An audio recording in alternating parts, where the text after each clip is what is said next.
Eto pa mga bossing ko ang isa sa mga pinakamaswerte na dapat ay huwag kang magpapawala sa inyo pong hapagkainan or kaya po sa may center table. Pwede rin po ito sa office po ninyo, sa table po ninyo, pwede rin po yon. At ito po ay magdudulot sa inyo ng kasaganahan at tagumpay sa buhay.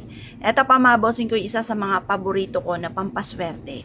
Halos lahat naman po mga bossing, ang pinaka-powerful po niyan yung kayo po ay magwi-wish ng mula sa inyo pong puso taimtim na panalangin. Ngayon po mga bossing, masasabi ko lamang po ay ganito. Kayo po'y humarap sa gawing silangan ng mga bandang 6:30 or kaya po'y alas 7. Mag-wish ka, sabihin nyo po sa pamamagitan ng pampaswerteng ito ay magtutuloy-tuloy ang pasok ng swerte. Siksik-liglig at umaapaw at maraming blessing ang dadating sa akin. Lahat ng aking mga pinapangarap ay kaagad ko itong makakamtan. Ganun ang mga pag-wish na walang gamit na sana, direct to the point.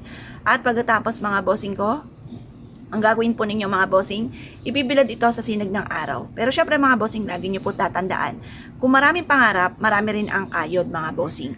Dapat po mga bossing ko, kayo po ay lalong magsisipag. Kapag gumawa ka ng pampaswerte, lalo kang magiging masipag dapat mga bossing. Upang sa ganon, mabilis nyo ma-achieve ang mga pinapangarap. Ngayon pa mga bossing, ibilad nyo ito hanggang alas 8 ng umaga.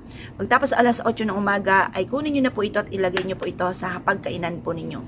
Pwede rin naman sa kwarto po ninyo mga bossing. Maganda na meron kang ganito na nag-a-attract ng kasaganahan. Ang bigas mga bossing ko, sa pool ito ay subok na napakaswerte. Ginagamit ito kahit yung mga kanununuan pa po natin mga bossing ko nag-a-attract ng kasaganahan. Ito pa mga bossing ko ay isa sa mga pinaka-powerful masasabi ko na napakaswerte. Dahil ang ating mga ninuno ay isa sa mga gumagawa pa rin ng mga ganito, lalo-lalo na kapag kinakasal. Hinahaluan ito ng bulaklak at saka bigas at sinasabog sa ikinakasal upang mas maging masagana ang kanilang pamumuhay. Or kaya po halimbawa bagong taon, naglalagay tayo ng bigas at ganoon din po yung 4 na sangkap, yung bigas, asin, tapos tubig, asukal. Yun po yung 4 na sangkap. Ngayon pa mga bossing, pag naman po mag-e-enter ka sa inyong bagong negosyo, panglilipat ka, magpapasok ka ng unang bagay, ang bigas ay hindi nawawala po dyan.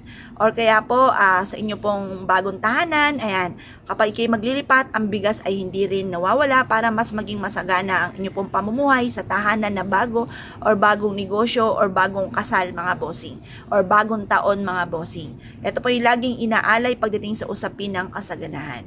Ngayon po mga bossing ko, kayo po isa sa mga mahilig sa mga pampaswerte at nais nyo pong mas lumebel up ang inyo pong swerte.